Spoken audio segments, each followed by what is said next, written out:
Attorney General alleges more examples of fraud in connection with those collecting signatures for the medical marijuana initiative. But organizers say the true goal of the state is to silence the voices of tens of thousands of Nebraskans on what they call technicalities. Brian Mastry is live with what happens next.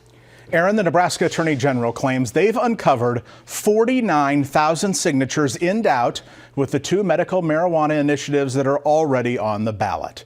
Now, does this mean the signatures aren't real from people who want this put to a vote?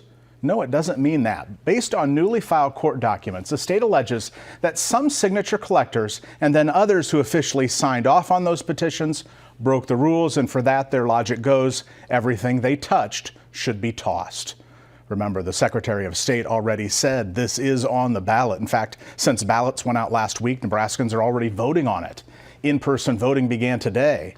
What's striking is Secretary of State Bob Evnen in the lawsuit is asking a Lancaster County District Court judge to consider voiding the election results altogether based on the current findings.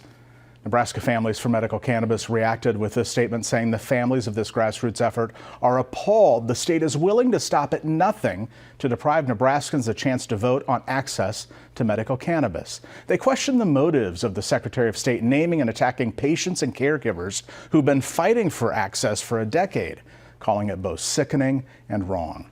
They add that Nebraskans should be outraged the state is trying to sidestep the will of the people with alleged notary mistakes on a handful of petitions. While making a number of allegations against several others in the cross-claim, some of whom have children with epilepsy, the state has filed criminal charges against two individuals, one last month, who investigators say the signature collector admitted to taking names out of a phone book. And new counts of official misconduct are against a notary from York. The state says he gave several petitions the official stamp of approval outside the presence of the petition circulator.